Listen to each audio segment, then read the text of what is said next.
today will be on 4 metrics that CMOs want delivered that optimize the buying cycle. And I'd like to go ahead and just jump right in and introduce our presenters for today. Andrew Hall is president and founder of Elixiter, a team of 45+ Marketo experts focused on best practice implementation and execution in the Marketo platform. Andrew is a veteran of the software as a service space. He served in a wide range of positions at RideNow Technologies, which was acquired by Oracle, overseeing product messaging, web properties, marketing automation, events, and marketing analytics before starting Elixiter. Also with us today is Kate Goosens. Kate leads the business intelligence team here at Elixiter. She has experience in sales operations and FP&A analyst roles, most recently with Aptus. With a decade plus of experience, Kate understands the sales process through every stage, and more importantly, knows how to report and advise based on the numbers. We're really excited to have both of these presenters with us today. And with that, I'm going to go ahead and hand it over to Andrew to begin today's session. Andrew, take it away.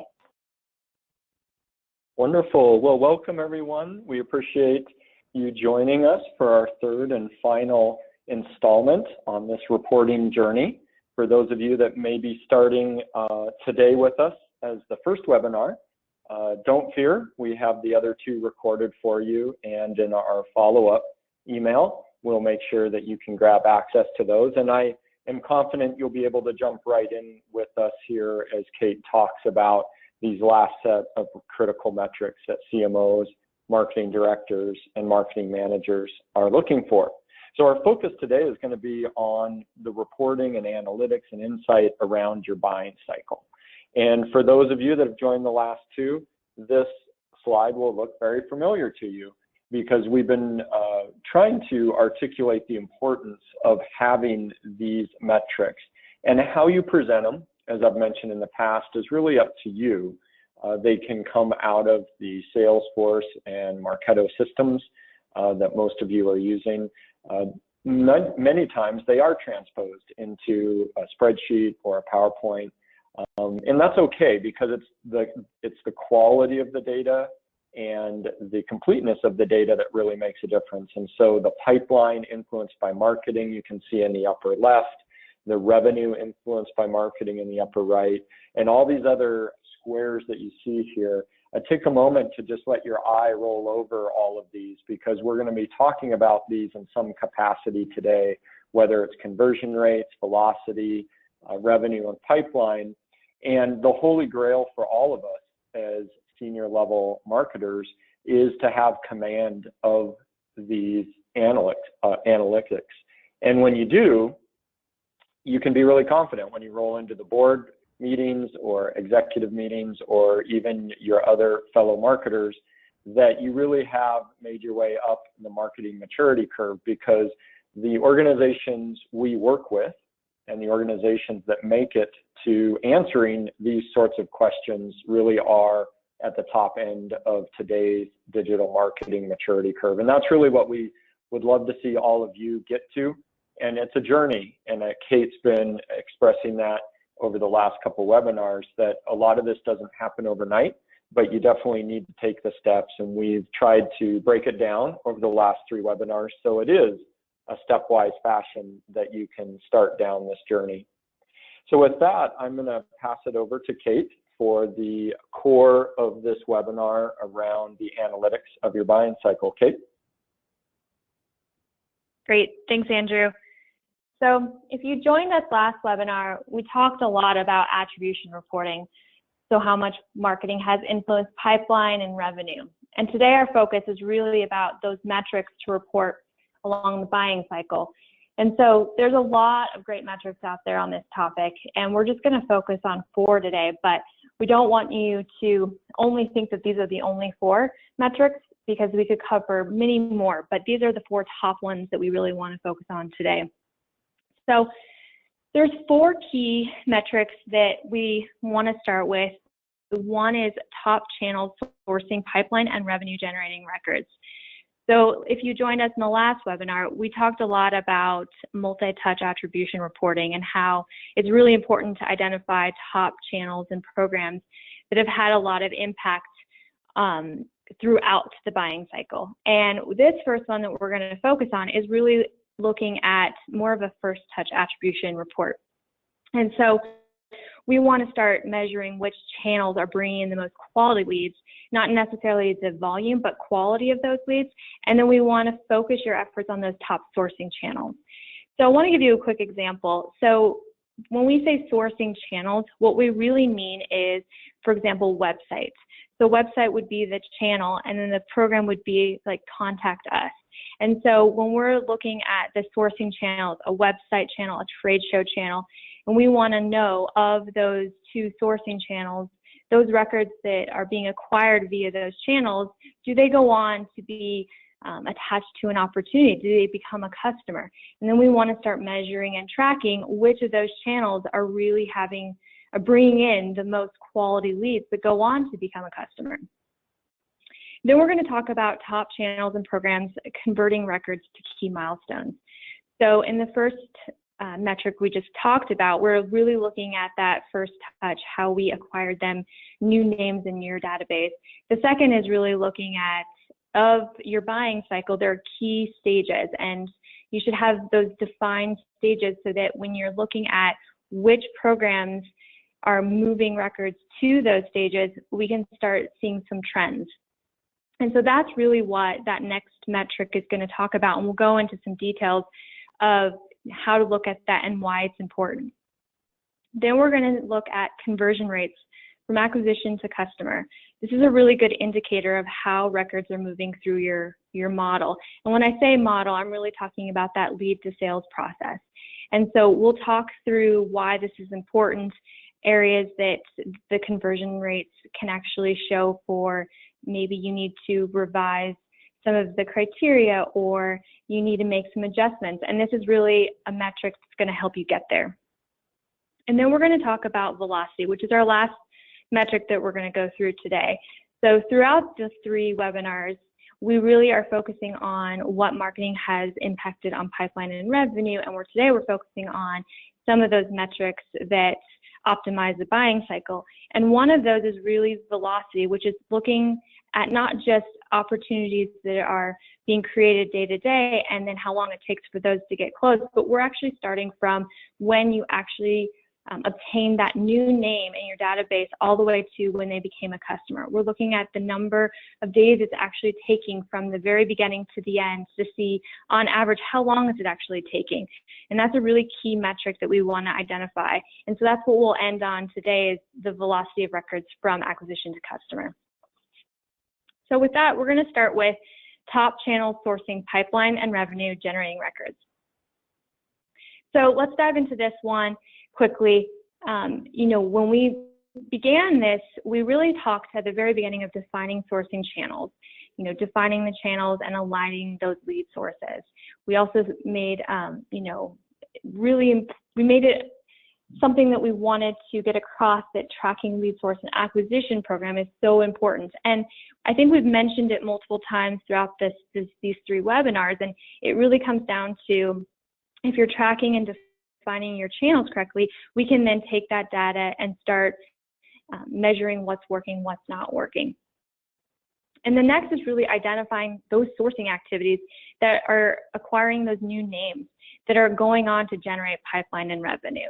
And so one of our main topics here is we want to drive lead generation. We want to drive the quality of lead generation efforts as opposed to just the volume of records that are being acquired in your database every day. But we want to start understanding of all of our sourcing activities, which is actually having the most impact on driving that pipeline and revenue.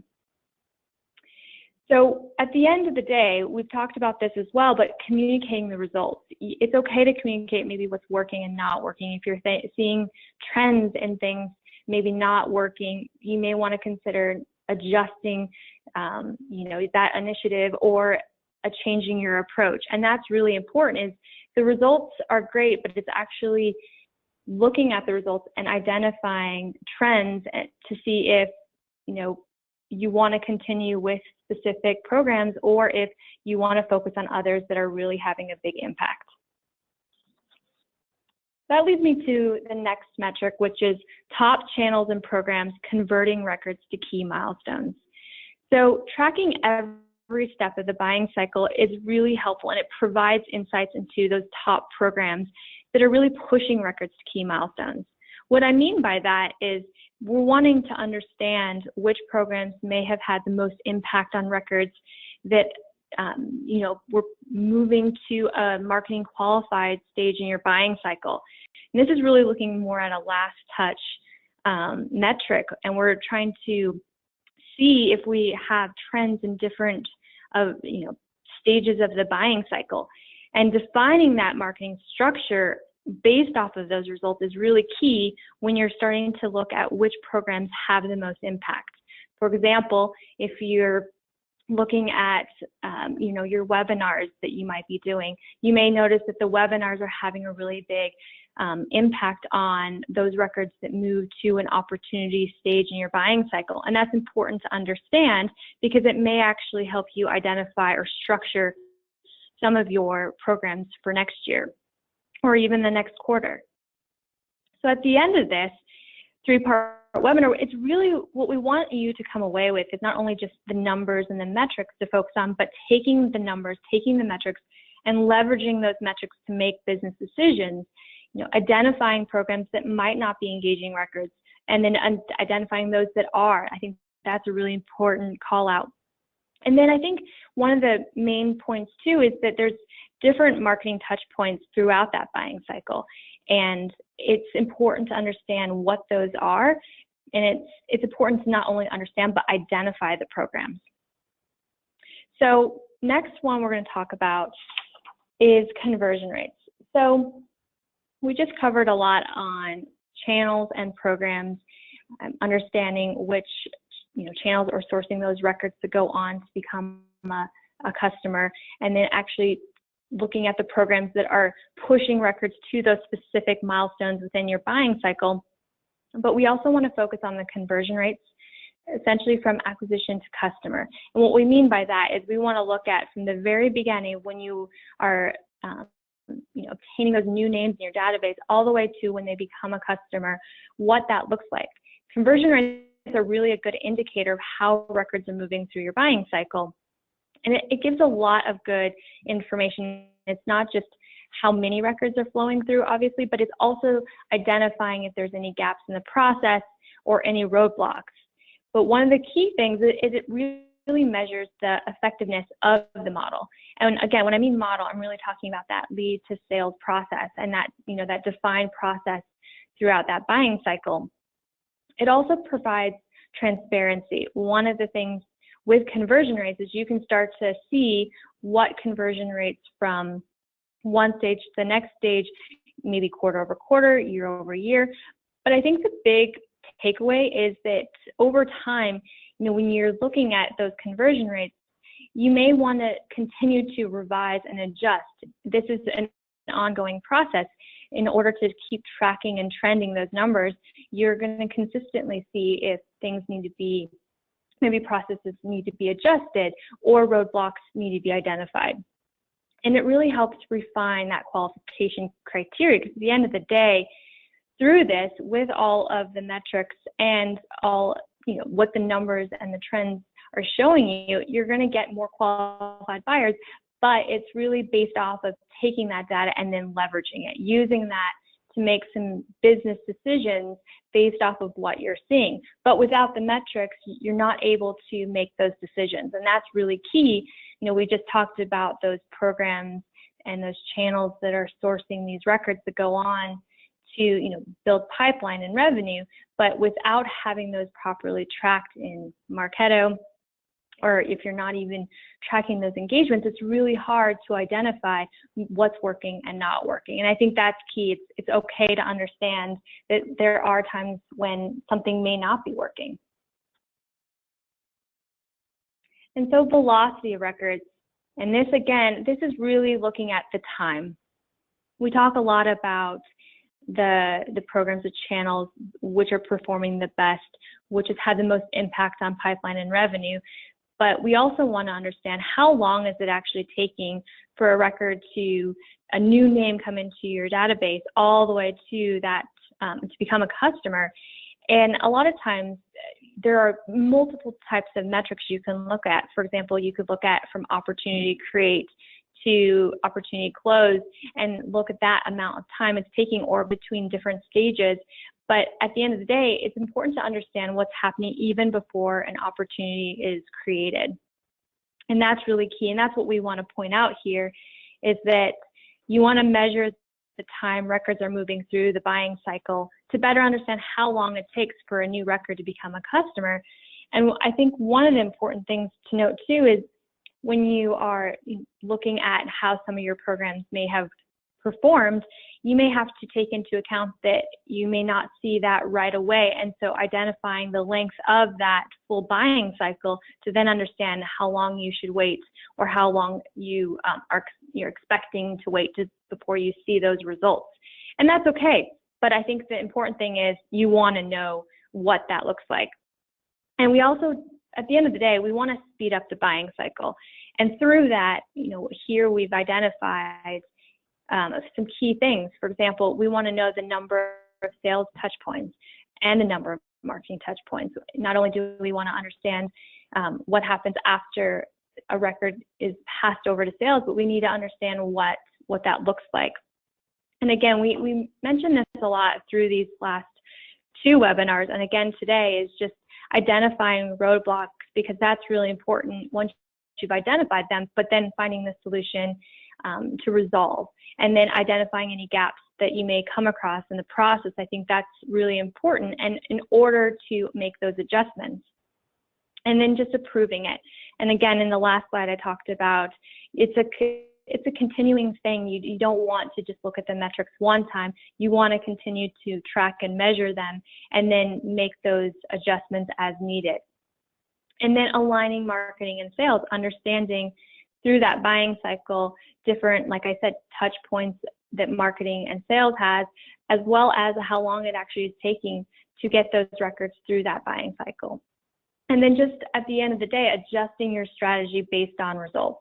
And through all of those metrics, that's really going to speed up the buying cycle, which is ultimately, the goal is not only, measuring how long, but then, structuring your initiatives in order that it will help speed up the buying cycle.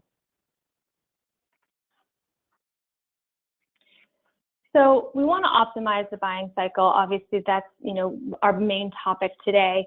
And it goes kind of back to my earlier comment on leveraging the results to make decisions or planning for your next marketing initiatives. And that's really what we hope at the end of these three webinars is that you're not only understanding top metrics and maybe how to start reporting, but also how to take those results and then put them to use them for making decisions. And so through this, identifying your top channels and programs that have impacted the buying cycle and proving the ROI of marketing efforts.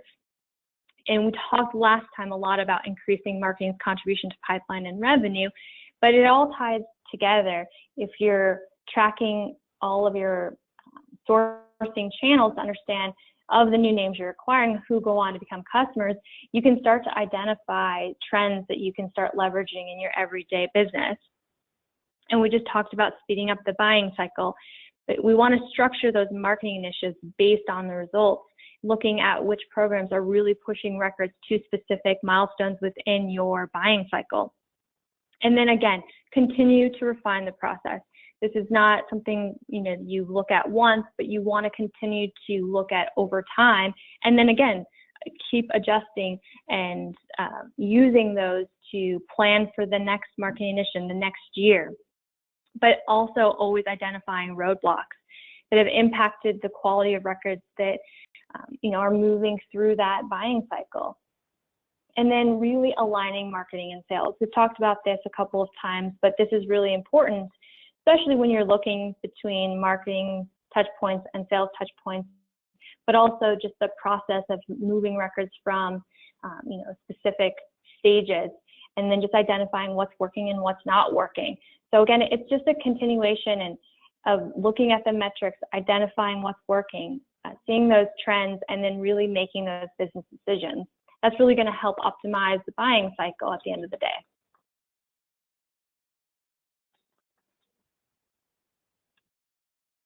And with that, we're going to cover, at the last couple of slides, insights that really matter, which is really our topic for the entire 3-part webinar. And that's where I'll have Andrew take it from here just to kind of close up this webinar.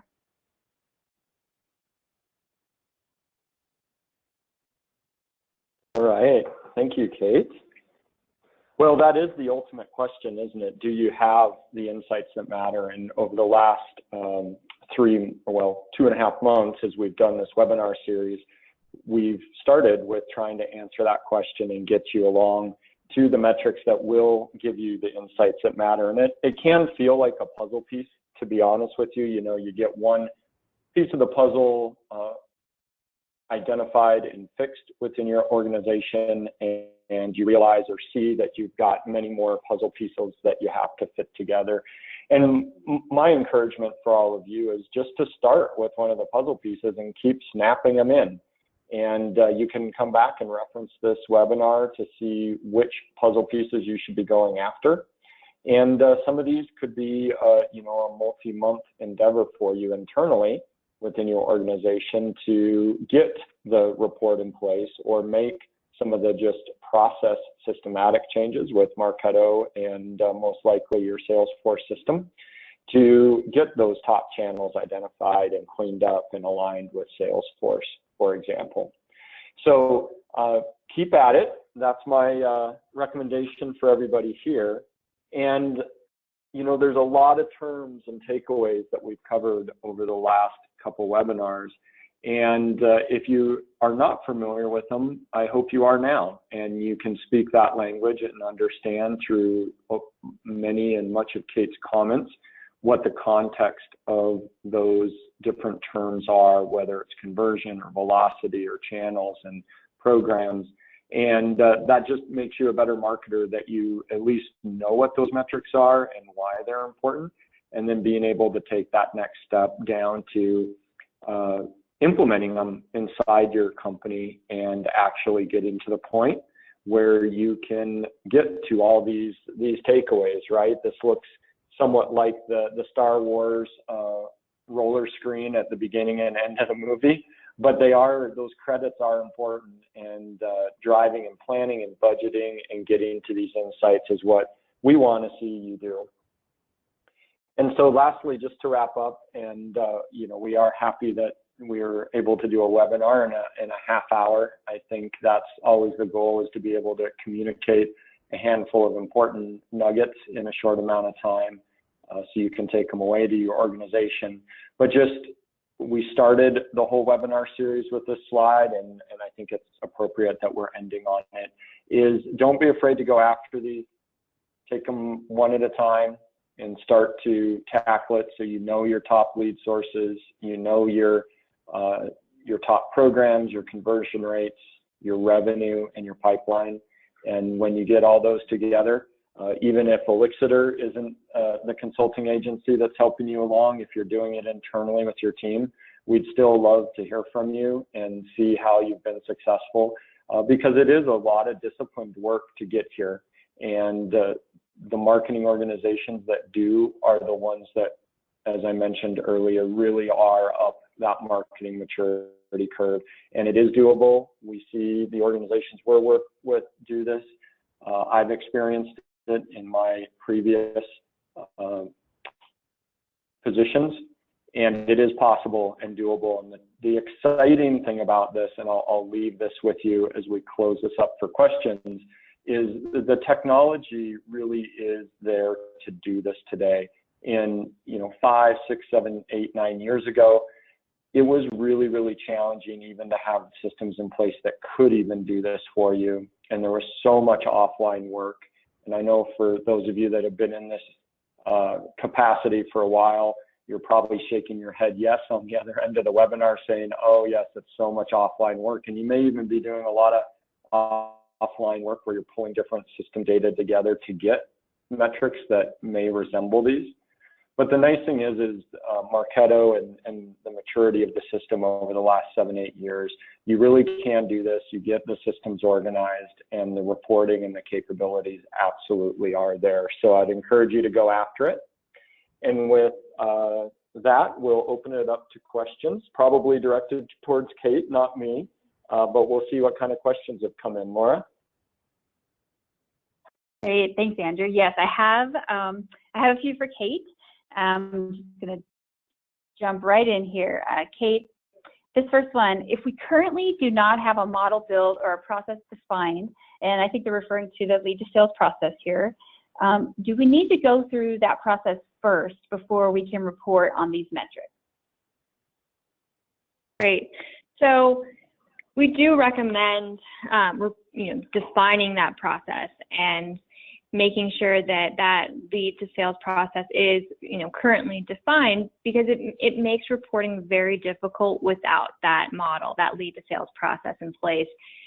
You'll be able to track some pieces, but not the full picture. And today, for example, you may be able to report on opportunity data such as opportunity creates to close and the number of days, but not from that lead create to opportunity, or maybe that lead to a marketing qualified lead, and without a lot of manual reporting. So yes, if you want to get that advanced buying cycle reporting, you're going to have a defined process.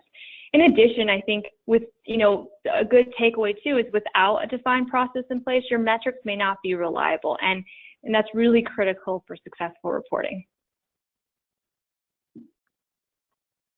Great.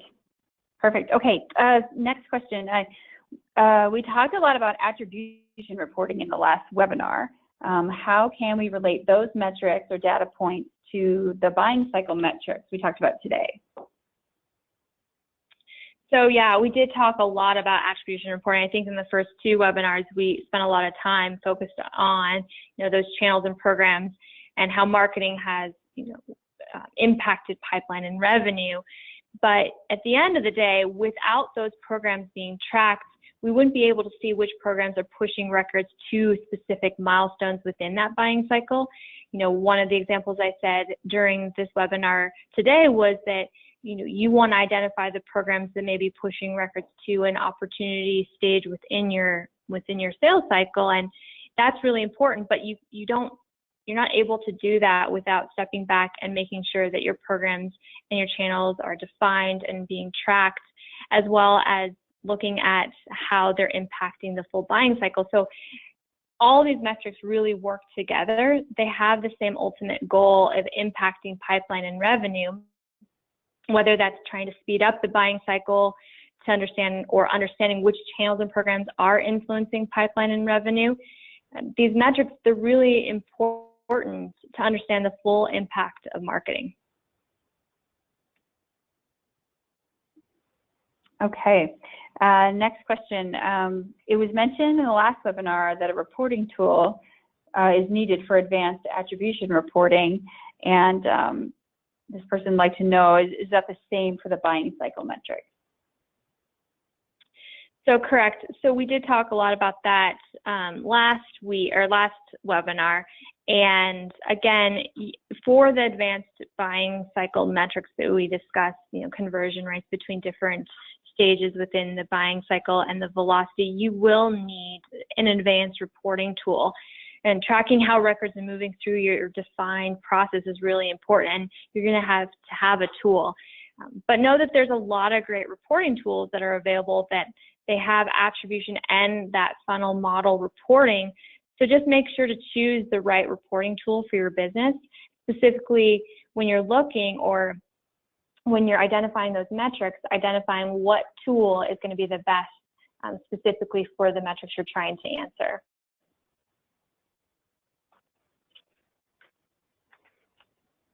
Excellent. And this is our last question. There have been a lot of metrics discussed, but where do you suggest starting? Yes, so we've talked a lot of different metrics over the last 3 webinars, And I think it's really important to understand too that there's even more that we didn't even cover.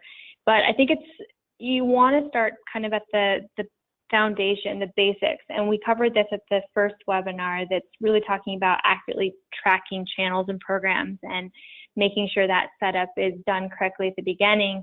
That way you feel that your system is set up and you're confident about how it's being set up in Marketo so that you can start measuring engagement. So that's what I would say at the beginning is if you're confident that your system is set up, then let's start tracking engagement. And then at that point, you want to focus on pipeline and essentially the influence on pipeline and which sourcing channels are acquiring those records that are generating pipeline. We talked about that today. So that would be your next step.